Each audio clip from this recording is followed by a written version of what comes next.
Today, I'll tell you a bit about getting started with machine learning using Azure Machine Learning Studio and Kaggle competitions. And I'd like to apologize. I think I could have come up with a longer title, but I just didn't have the time. So yeah, this is all I could come up with. But basically, yeah, I'm going to go into this a bit later. But first, I'd like to introduce myself and maybe also find out something about you. I'm Vlad Iliescu. I come from the sunny Romania, but I hear it's raining today, so same as here. I'm an artificial intelligence MVP, and I work at this small but badass company called StrongBytes, where we do a lot of cool stuff for clients large and small. And that's it. Pretty much. What interests me more is some things about you, basically. I would like to know, for example, how many of you are developers? And managers? Good.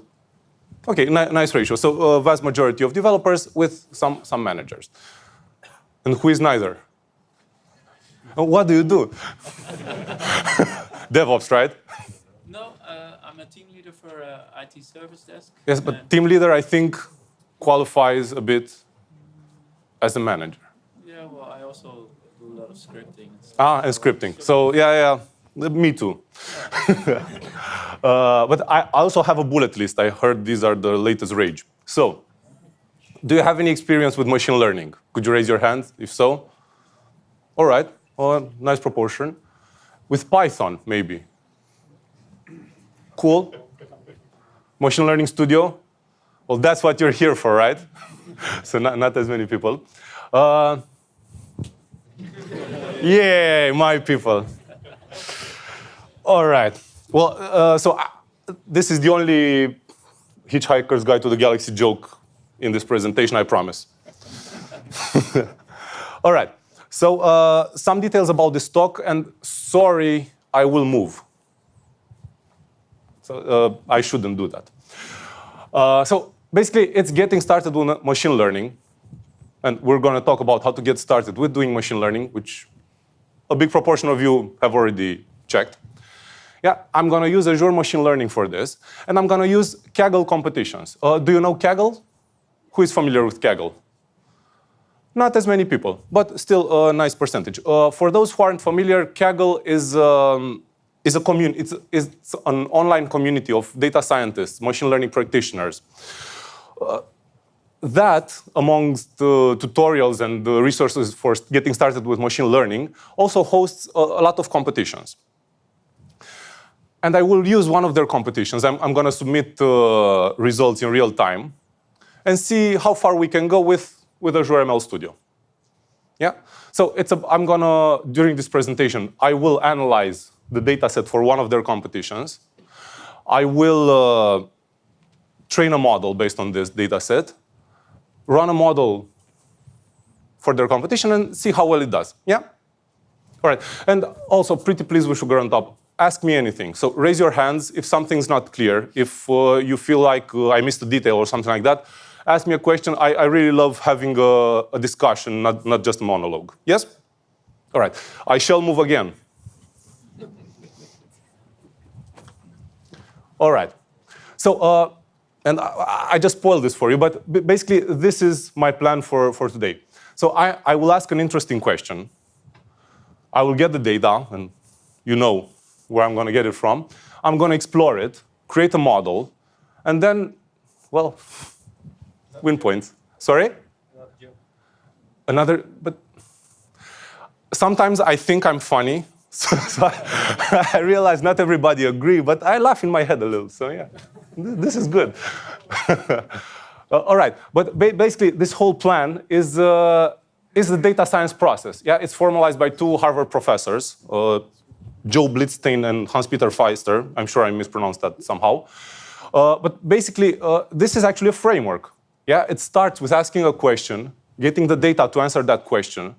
Yeah, exploring the data, creating a model, communicating and visualizing results. And the really nice and important part is that it's an iterative process. Yeah. So at every step, we can go back Yeah, maybe our model does not perform well enough.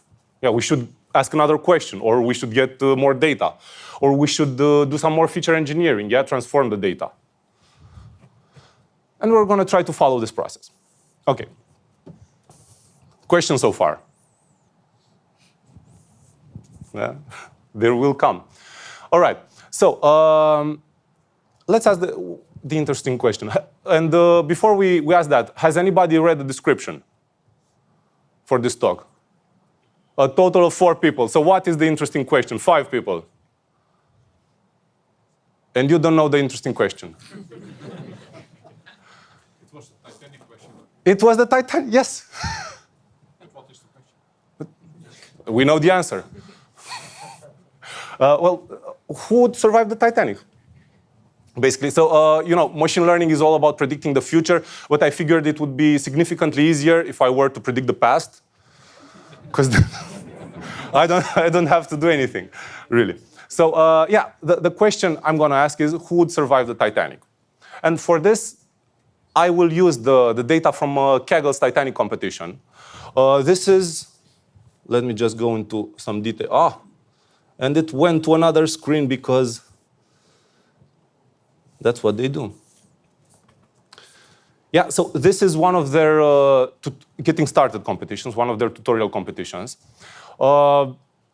It doesn't come with money prizes. So most of their real, serious competitions come with money prizes. This is just for learning. Yeah, so it has more resources, but not a lot of incentives to compete, other than, well, learning. So I will use the data from here. I will download the data set and try to do some predictions. OK, back to PowerPoint. But first, before we download the data, let's take a look at the features, yeah, at what we have available so that we can predict whether or not somebody would survive the incident.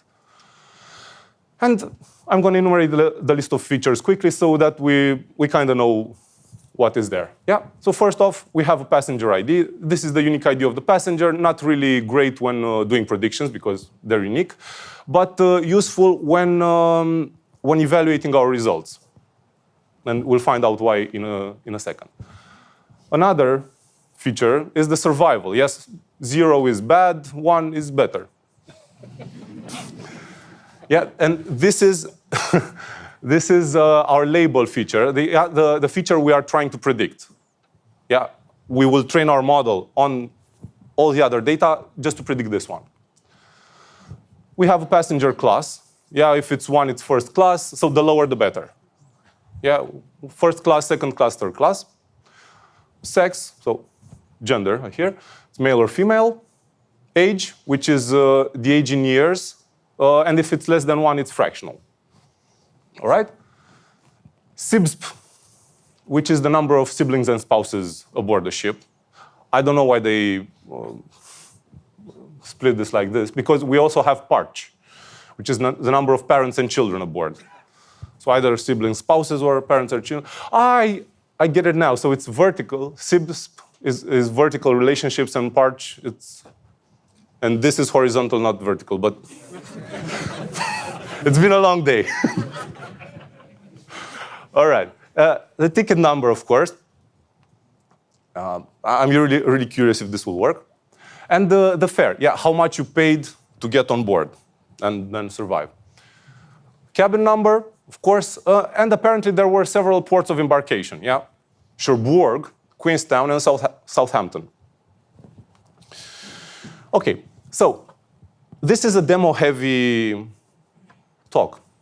So now what I'm going to do is I'm going to switch to Azure ML Studio, explain how this works a bit, and see how we can solve this problem with what we know so far without trying to think very hard. Yeah? All right. And I'm going to switch over to the mighty Firefox and ask, do you see anything in the back? And I'm going to assume no. I'm going to continue to assume no. Yeah, you can see it. Because I was going to ask what it says right there. OK, so I think this is the max we should do. Basically, this Azure ML, and I shall move again. Sorry. This is what Azure ML Studio looks like. Yeah, it's a very visual tool. It's targeted for experiments, for quick wins. Yeah, it's built for speed. You can get from an idea and the data set to a running web services in something like 10 minutes if you don't do a lot. Yeah. So it's really built for speed, but it does have some drawbacks in that you cannot, when trying to do more complex experiments, it breaks down a little. You cannot reuse things a lot. Yeah, depending on what you're trying to do, it might help you or not. Yeah, but for getting started, for running experiments, for running proofs of concept, so nice, right? All right, and this is a sample experiment. Yeah, the main unit of work here is the experiment. This is what we're going to look at. And what I've done here is I've downloaded the data set from Titanic. Yeah? Because on Kaggle I can download a training set and a test set. And I'm training a model on the training set here. So how this works, what I'm trying to do in this experiment is take the training set, train a model on it so that it can assess its accuracy, then run that model on the test set that is provided by Kaggle. Because how they're calculating your scores in this competition of theirs is they give you this training set, you build a model, you then run your model on their test set for which you don't know the answers, you upload the results to their website, and they're calculating your accuracy. And the better the accuracy is, the higher on their leaderboard you get. Yeah? All right. By the way, questions so far? No. All right.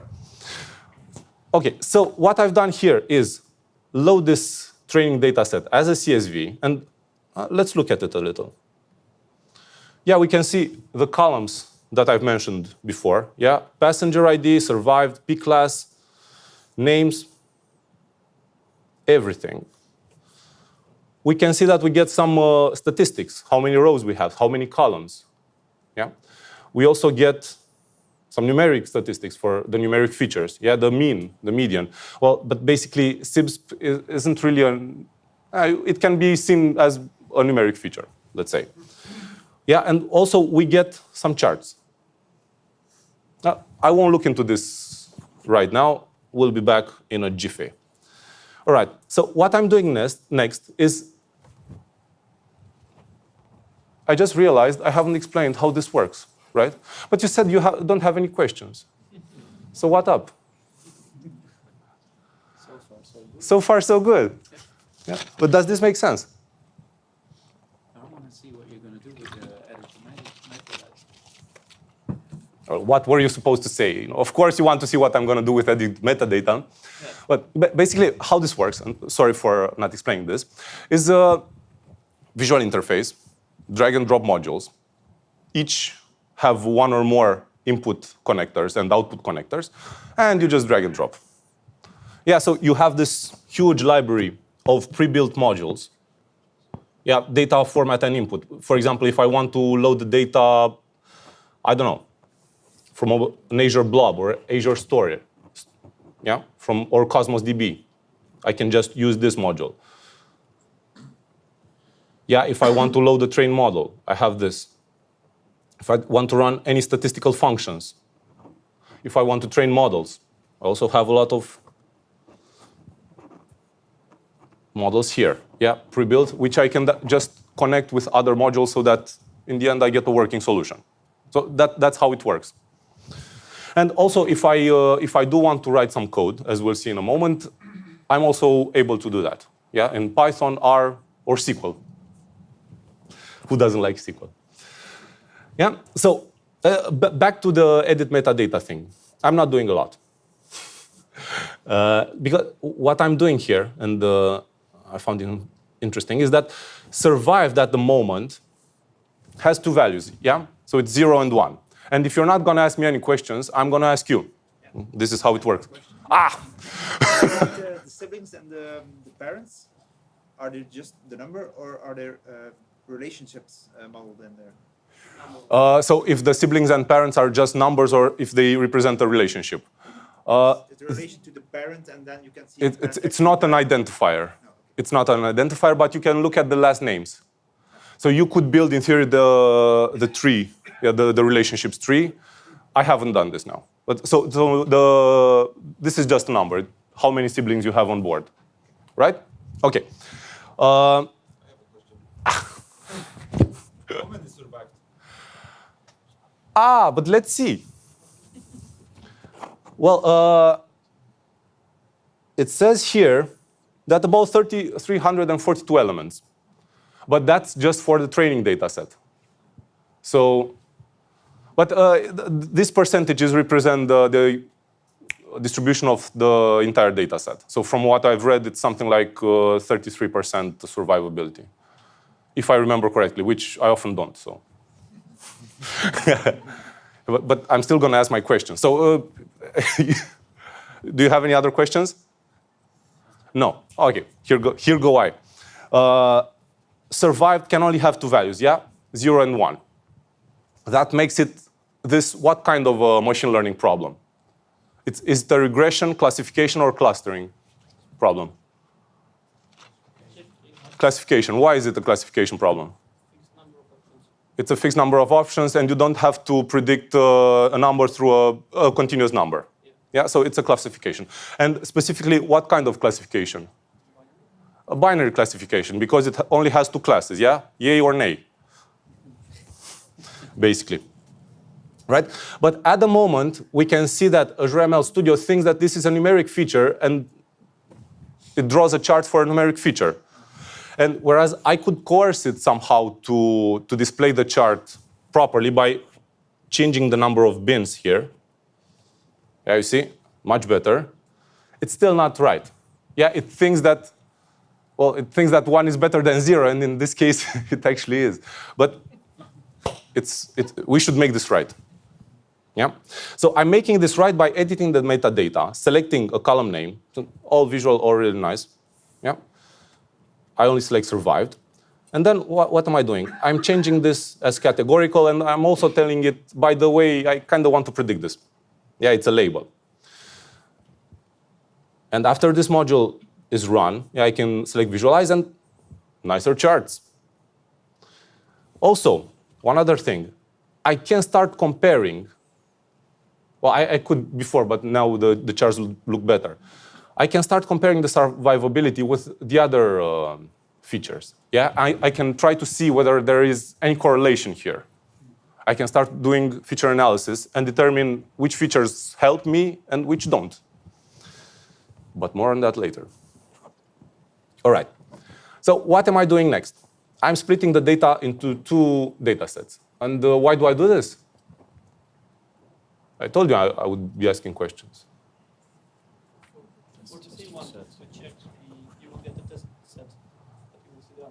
I will get a test set and I will see the answers. But basically, what I'm doing now is split the training data set into two subsets. And I'm using one to train a model, yeah, because I'm training logistic regression and connecting it to train model. Yeah, and the other I'm using to score the model, score the train model. And why am I doing this? Well, couldn't I have seen how good it is just connecting the entire data set over here? This way it would have more data. You already do that on the right side. You notice more than you should. Yes, I'm already doing that on the right side. I should have zoomed a lot. But so I'm going to have to answer my own question. My model, thank you. Who said that? Do you want a sticker? I think it was here from before, but it's a nice sticker. It's happy.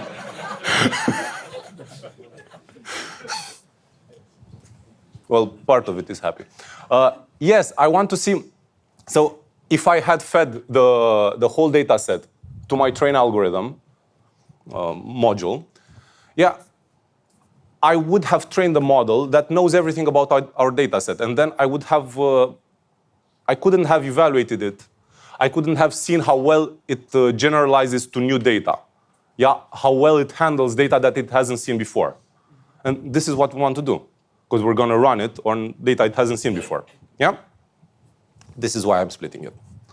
Otherwise, the accuracy that we compute, it wouldn't have meant a lot. All right. And by the way, if we look at the trained model, because we can also visualize this, we see some interesting things. Yeah, on the one hand, we see here the hyperparameters for the logistic regression algorithm. Yeah, it's a really, really, really basic algorithm for binary classification. But then we see also the feature weights. Yeah, we see that our algorithm thinks that being a female is very positively correlated with survivability, whereas being a male is, the good news is that it's correlated with survivability, and the bad news is that it has a minus in front. So I don't know about that. But basically, this tries to infer an equation, yeah, which it can then use to calculate 0 or 1. And these are the weights for being female, for being male, a bias, which is basically the intercept, where it cuts a y. It also thinks passenger ID is really important, and I don't think that that's the case, because yeah, then we can see that the age is kind of negatively correlated with survivability. If you're embarked in Cherbourg, good for you, otherwise, no. So we can analyze, we can try to reverse engineer the model a bit. We can see how it was built. Well, how it was built, yeah. How it considered the features. Okay, and what happens here in score module, which is getting fed the trained algorithm and the second data? Well, our model here is being run on the entire data set. And we can see it adds 2 new columns, yeah, scored labels and scored probabilities. And the good news is that it adds 2 columns. The bad news is that we have a lot of nulls. So for something like 267 rows, most of them are null. Yeah, but I'm sure that's not an issue. We'll see. Right? So we can see that, for example, let's see, for Miss Caroline, yeah, she survived in real life, and our model thinks she survived. Yeah, it's a 1. Major Arthur survived. Yeah, our model sees he's a male. Figures, yeah, why bother? Not survived. So we can see that some of the numbers work, some of them don't. But I don't want to spend my time looking at the entire data set doing this. So what I'm going to do is call in the evaluate model that, of course, gets a score model. And this summarizes the data for me. I'm not going to go into all of this. We get some pretty charts. We can take a look and see how well it performs. What I'm going to be interested in here is, on the one hand, well, most importantly, the accuracy. Yeah, the accuracy is how many people I got it right for. Yeah, and this is what I'm going to use. I'm not going to use the precision and recall, which are really useful for unbalanced classes. Yeah, classes like, for example, the zombie apocalypse, when only a tiny percentage of the people have the zombie virus, but we need to really make sure we identify a zombie correctly. No. Here, we have something like 30 to 40% survivability, 60% non-survivability. I don't think we need it right now. Yeah? And we also see the confusion matrix over here. So it got true positives right 23 times. Not a lot of numbers, right? For 267 rows. So again, something smells funny with this experiment of mine. But this is how we'll evaluate them. Yeah? And, well, I wish I could have uploaded to Kaggle. Yes? When you split the data, did you split it 50-50? Good question. No. I actually split it to 70-30. So 70% of the data goes into training and 30% goes into evaluation. So what I'm doing now is, again, the simplest thing that works. I'm going to feed the entire data set to my model because I want to build the best model for Kaggle. Yeah? So this is why I'm feeding the entire data set to the model. Because I've trained it, I've evaluated it. I saw that it has something like 70% accuracy. Not bad when it returns data, actually. Now I'm going to use the entire data set to train the model and see how well it does. Yeah? And this second train model module is also linked to my two-class logistic regression module. Yeah? And it will be run on the testing data set, which is the second data set that I got from Kaggle. Yeah, only 418 rows. Starts with passenger ID 892 and goes on and on and on. Yeah? And they require me to return a list of passenger IDs and whether or not they survived. Yeah, this is all I need to return from here. Let's see how I do that. Of course, going to run it through score model. Score model is going to add 2 new columns. Score label. Void, the infinite void is here. Yes, so it crashes and burns. Sometimes it works, though. So that's what I tell my bosses when sometimes it works. Why? If you're lucky. OK, but this is how the score module functions. And then I need to make some transformation, yeah? Transformations. I need to get rid of most of the columns. I get a feeling I need to actually fill in those nulls, because otherwise the kind people from Kaggle won't let me submit my results. And I need to rename a module. Yeah, so I could do this in theory using 3 modules from Azure ML Studio, so native modules. Yeah, select the columns, select only passenger ID, and scored labels. Yeah, edit the metadata, rename scored labels to survived, because we don't want scored labels. Clean missing data. Yeah, I'm the optimistic type, so I'm going to assume everyone we don't know what to answer has survived. So let's see how well that works. So I could have done all this in 3 modules, but I'm going to use one of my favorite modules in Azure ML Studio, which is the apply SQL transformation, and this can do everything, really. So it can select a subset of the columns. I can do an if null and just put 1 if scored labels is null. And also I can rename it in one fell swoop. Yeah, so I'm going to use it here. Let me just check the results. Beautifully. What do you know? Most people survived. It's not a bad model. All right. So let's see how well this works. And I'm going to link this to convert to CSV module, which convert. What do you think it does? All right. So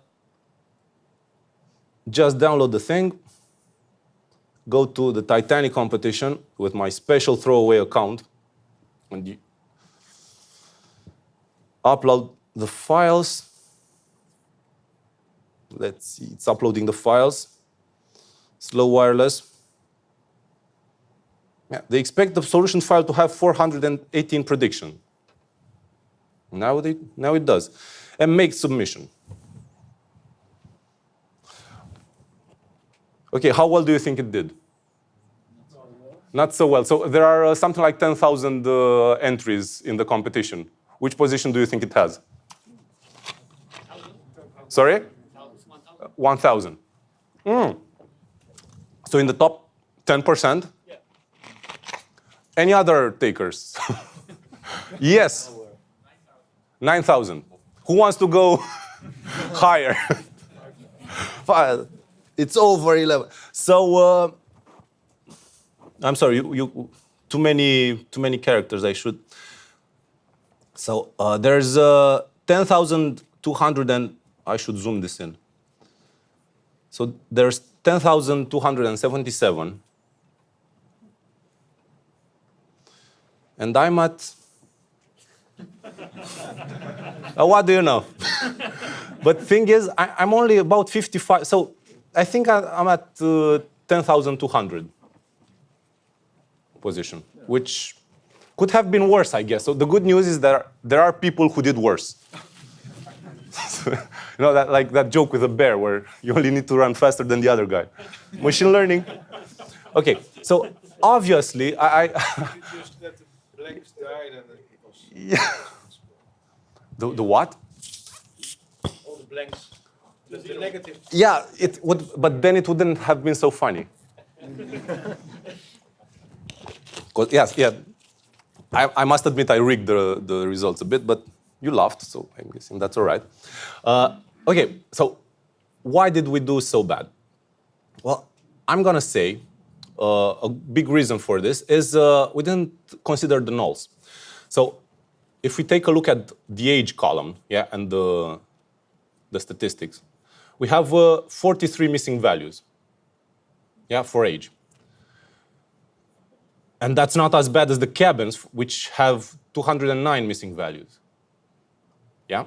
So every time we try to run a prediction on that data, this particular algorithm, and I'm saying this because other algorithms, such as maybe decision trees, they handle this significantly better. But this particular algorithm crashes and burns and doesn't return anything. So we kind of need to look at the data and try to understand it and see what we can do so that we can at least go a bit higher in this. Yeah? And for this, I'll open my second experiment, which has the bold title, Feature Engineering. Very bold. Sorry? There is a Python there. There is a Python there. Snakes on a plane. Yeah, there is a Python there. And so what I'm going to do now is look at the data. So the exploration step. And first, I'm going to run the summarize data module on this. This is a really nice module, once you see its output. That allows me to see, for example, how many unique values each column has. Yeah, so for passenger ID, as expected, it's almost 900. For survive, two values. For P class 3.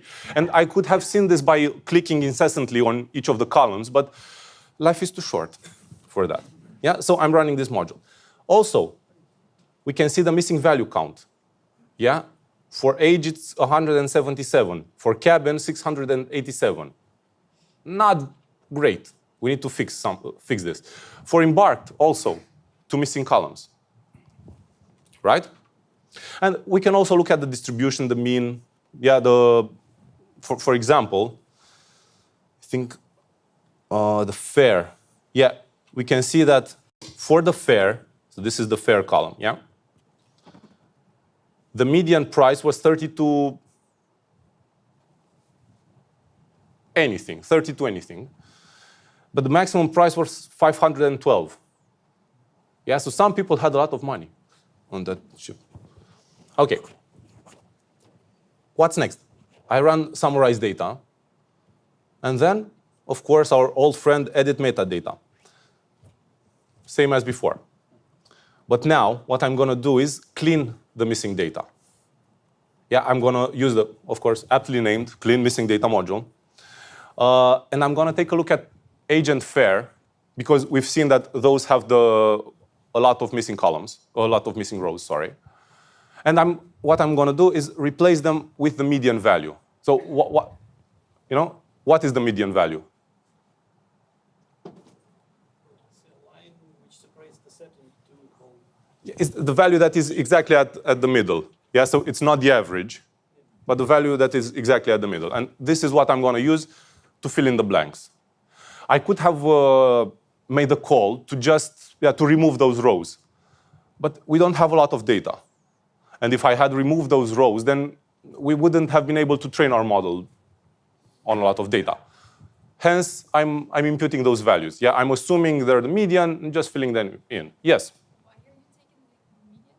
Why am I taking the median? Well, what could I have done better?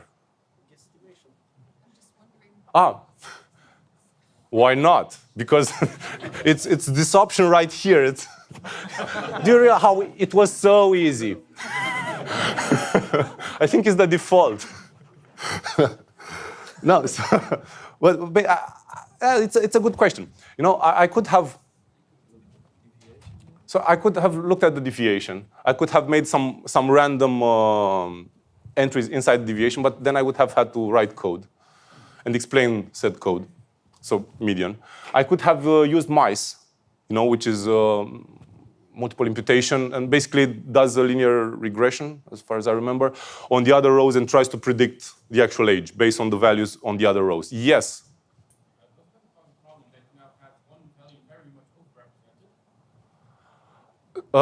Yes, if I don't have a problem with one value being overly represented, right? I'm a simple man with simple needs. Yes, yeah, it's a good point. The same value appears a lot of times. In my experiments, so we could have fixed this by running mice, because this tries to predict. In my experiments, for this data set, it didn't work so well. So this is why the median. But very good point. It introduces a certain bias. Yes? Why don't you leave out those two columns? Also a good question. Also good, right? So I love, isn't this much better than just me talking? Yeah, why did I choose the median? Well, because. And why didn't I remove the whole column? Well, let's take a look at the results of the clean missing data. So, by the way, clean missing data has two outputs, one being the clean data set, and the other being a clean data set transform, which is really nice because I can reuse it later on if I just scroll here. Yeah, so it's a way to reuse modules. Okay, but let's take a look at the results for clean missing data. Do you think age correlates with survivability? Intuitively, it should, right? Because women and children first, so able-bodied man, go swim. Yeah, what if we compare this to survived? And we see that it's not particularly correlated. So yeah, the middle line is the median over here. And again, sorry for moving so much. The middle line is the median, and it's kind of the same for both. Yeah? On this part, we have people who didn't survive, people who survived. But the lower percentile, the lower quartile, sorry, 25%, is for those who survived, indicates that younger people, well, they fared better a bit. Yeah, so we do have a correlation also. Yeah, the upper whiskers. But age as it is might not be as good. So I'm not dropping age because I see a small correlation. And I think that we could maybe transform this column so that it can perform better. We'll say that, again, in a moment. Well, maybe several more moments. But sorry, did I answer the question, and are there any others? He went first, and then, yeah, sure. You're filling missing rows, but passenger class was the biggest missing row. It's not filled in this one. It's only age and fare. No, passenger class actually was filled in. It's room number. The room number, yeah, terrible. Yeah, nice observation. Yeah, the cabin, well, this is useless. Because most of the cabins, well, let's take a look. Let's see how the cabin looks like. For clean missing data, So the cabin kind of looks like this. Most are nulls. Apparently, a lot of people share G6 for reasons. Yeah, you could, in theory, let's say, derive the deck that the cabin was placed on based on the first number. It's a possibility. That's a decision you should make after evaluating the performance. Another is just drop the column because a lot of rows are missing. So 77% of the rows are missing. So how valuable will the remaining rows be? Because if I've introduced bias while picking the median for age and fare, this will be even more biased. So this is why I didn't do anything with cabin. Yes. You could make a new model to guess the age of the people. Based on whether they survived or not. You look like 5. Yeah, but maybe. Yeah, but you should do that. Right. Other questions? No, so far. All right. Well, so after this clean missing data thing. By the way, I'm also setting the option here that columns with all missing values, which is not the case here, but just to show you that you can. We should remove columns that have all missing values, right? Because they're useless. OK, and what do we do afterwards? Well, afterwards, we execute this cool Python script, because you can execute cool Python scripts. So let's do this. So what this gets, it has 2 input ports for datasets. You can do all kinds of joins and stuff. And another port for a script bundle. The cool part about this script bundle is that it allows you to upload your own scripts and have them unzipped and use them in the virtual environment that's being created in order to run this.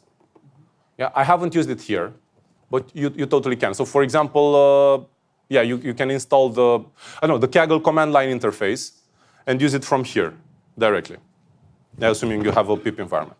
So what I'm doing here is make some small modifications. And you'll have to believe me, they help. I also had the Jupyter notebook highlighting this, but I figured, let's be focused. Right, so what I'm doing here is first fill the 2 columns, the 2 missing values from embarked with Southampton.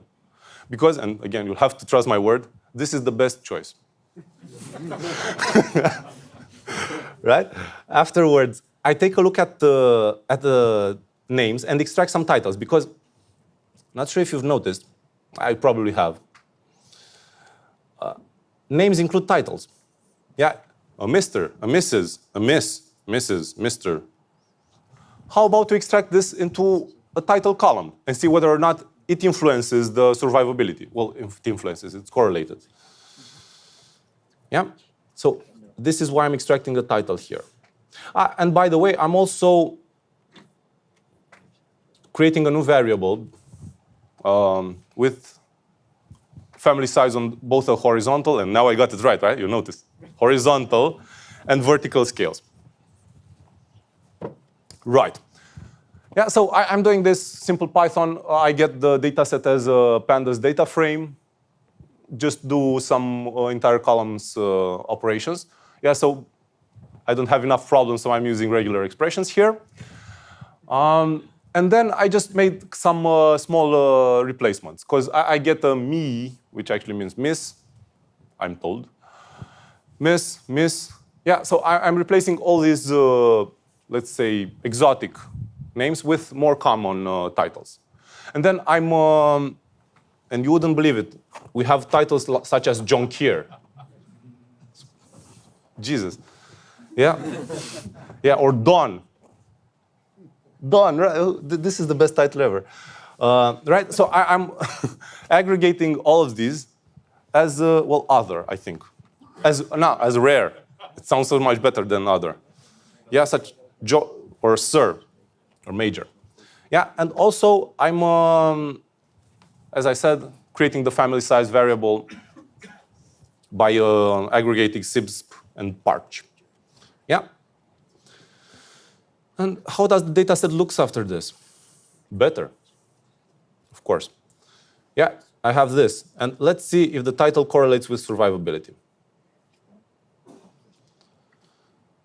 Bad time to be called a Mr. But I can see that, yeah, you can see that Mrs. and Mrs. survive better. So it's an indicator. Yeah, it might be an over. So I might add more, just a moment, more importance to the gender field, right? Because some of the titles are really gender specific. But it might also be provide some new info. Yes? Could you please show correlation with the gender? Just to make sure I didn't screw up, right? Yeah. You see? Well, so Miss, Mr. Male, Miss, Mrs. Master are males because children. yeah, Master John. And the rare, whatever. Let's go. Yeah, so it is, told you it's correlated. Yeah, and how does the family size correlates with survivability? This is interesting. So apparently, it was good to have a number of family members aboard the Titanic up to a point.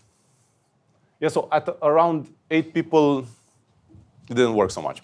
Yeah, because we see the outliers. Yeah, but family size, you can see it positively correlated with the survivability. So let's skip this. All right. What I'm going to do next is select some columns in the data set. So not all the columns. Yeah, I'm just going to skip passenger ID, name, ticket, and cabin. Because I think you've also seen the tickets are terrible.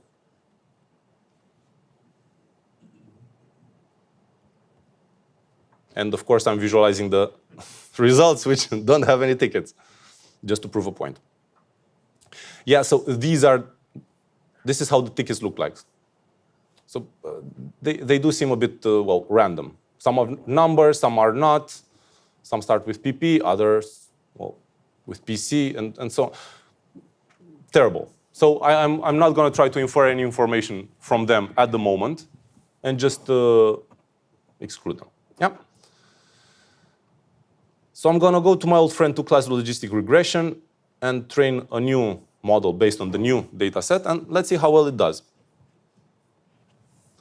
And we see that, well, for once, the accuracy got better. And for twice, we have a significant number of, well, results as opposed to what we had before. Yeah, so things are going well. Also, let's take a look at score model and make sure we don't have any nulls. Yeah, scored labels, missing values, 0. I did good. OK. So we're going to take all this data set then and do some more things, because why not? Yeah, so first I'm going to use the apply transformation module and apply the clean missing data transformation. Yeah, because I want the same data. I want the data from the testing data set, the missing data from the testing data set, to be filled in with the same median as I had filled in the training data set. Yeah? This is why I'm reusing transformation. And also, if you notice, in the clean missing data dataset, it handles 2 columns, age and fare. However, we don't have missing fares in the training dataset, right? We can check for that. But you believe me, right? But we do have missing fares in the testing dataset. Yeah, so I'm filling in those missing columns. Yeah, 1, those missing rows, sorry, that missing row, with a median value from the training dataset. Yeah, this is what I'm doing here.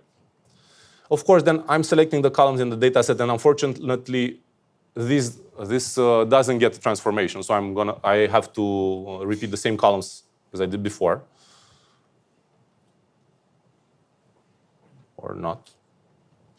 OK. Apply the same Python script, which, again, I could have saved locally, uploaded it as a zip file, but it was just too much work. And I couldn't have, I'm lazy, and I couldn't have demoed this as well, right? So I'm repeating the code. Yeah. Run everything through score module. And then my trusty apply SQL transformation, convert to CSV. Yeah, let's see how all this goes.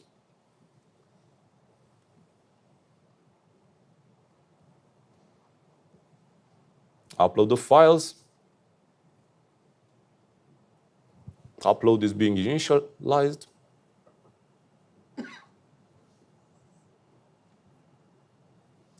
Not going to ask you how well you think it does, because it did better.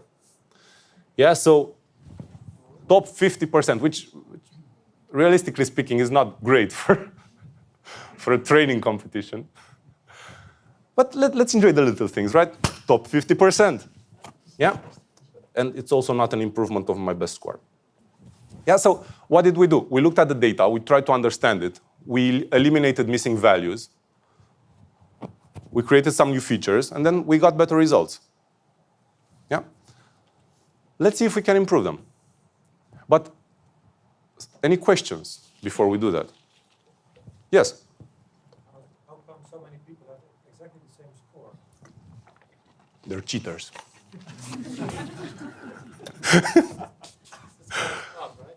No, it's not a big data set. So why do people have exactly the same score?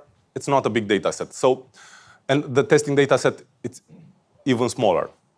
So you're bound to run into the same. Plus, it's a binary classification problem. So you can only get 1 or 0. But if, sorry? Who ends up first if you have 10 with the same result? Is it like I think it was the first person who submitted that, I think, but not.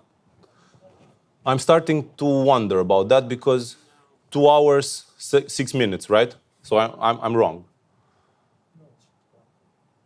But Usual real competition Kaggle always places the first pointer the highest. so you said that in regular Kaggle competitions, the first are the highest. Always the first one, first post. So basically what you're saying is that I was right, just not in this case. Also in this Yes. Thank you. Okay, but again, if we look at the top predictors, I don't think these guys are doing it for reals. Yeah, because you can also download the entire data set and just submit it here, by the way. I did that. I was one of the first. It was awesome. Yeah, so you see so many people, perfect scores. Wow, more than 50. Anyways, other questions? And I'll have to remind you, this is going to end soon, so if you have any good questions, now's the time to ask them. A good question, please. You said there was another method? We don't talk about that. No, I said that. Which methods you're using right now? Another method. So you said that I said that there was another to create a model. You said there was also a tree method. There are other algorithms. Yes. What was this algorithm? Logistic regression. This, I'm using I think one of the worst algorithms that I could have used in this case. Again, just to prove a point. So I could have used a better algorithm, but I didn't want to. And how do you decide on the algorithm? Step 1, know what you're doing. Which, not my case. No, so I would look at the data structure. Yeah, at how many features I have, at how many rows I have, at the distribution, and try to pick one. Basically, I would also always favor, for example, decision trees for this kind of problem. But maybe you get another algorithm like, I don't know, boosted decision trees or LightGBM for this. It also depends on your experience and, how you get a feel, how you interpret the data set. What you can do if you do have experience with Python is use the automated ML library, that was recently released for ML service, and that basically is a recommendation engine for your data set, and it does recommend a series of algorithms and the combinations of algorithms and hyperparameters that, in their experience, perform best for that data set. So, and that might give you a baseline on which to start. Yeah? Okay. So I'm not going to go through all these examples, just one tiny last one. And I know it's tiny because I haven't zoomed in. So zoom in. So what I'm doing here is basically everything I've done before with one important addition. Yeah, I'm going to group the data into bins. So instead of having ages from 0 to 82, I'm going to split the ages into 5 groups. Yeah, 5 bins. How this looks like, and I do this for both age and fairs. Yeah, how this looks like gives me a column age quantized. This is what it looks like.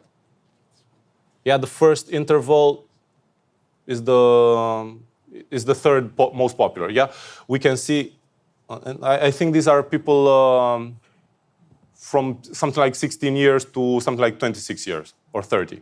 Yeah, these are the most. Older people, next up, and so on and so off. And if we take a look at correlation between this and the survivability, we notice that at least for our second bin, for our second group, there is a correlation. If you're young, you did have a chance. But if you're a bit older and could take care of yourself, fat luck. And then it evens out. So I created a new column by grouping this data into buckets, bins. And I did the same with fares. And we see that number one was the most popular fare, so people paid as little as possible to get on board. But there were also some other big spenders. Cheers. And we can see that big spenders, well, some of them got their money's worth, right? Okay, and afterwards, everything is the same. I group the data into bins. This gives me a quantized data set and, luckily, a transformation, a binning transformation. I select the number of columns, also run the binning transformation on the testing data set from Kaggle. So I need to run the same transformations, all the steps on both the training and the testing data set. Otherwise, this doesn't work. Our model doesn't have the necessary fields, and it needs to have the same fields. Okay? Run the Python script, train, score, select columns in data set, convert to CSV. Download this, and do you think it fares better or worse? Worse? We introduced more data. This is actually the best performing model I have. The others, the ones that you're not going to see, are worse. But this is actually better. By adding the bins, did you remove of the age? Yes. Yes. I also ran select columns in dataset afterwards. Because otherwise, if I didn't remove the age, I would bias the model and have it consider the age almost twice as important, right? So we didn't want to do that. So I'm in top 20% with a small modification. 1.5. Sorry? Top 21.5. But it sounds so much better if you don't say it like that. Right? Okay. So this is what we did. I'm going to tell you that by the end of the week, I will put this write-up for this talk. And most importantly, the experiments that we've just run, because you can share them and you can try them for yourselves. I'll put them on my website, which is vladilescu.net/studio and Titanic. I'll also upload the site to the Ignite portal. The slides. So it's okay if you want to take pictures, but you'll also find them there. So just so you know, by the end of the week, you'll be able to play with this. We have 2 minutes in which you can ask me anything, basically. And I will not just answer 42. But if there are no other questions, I'd like to thank you. And, well, thanks for coming.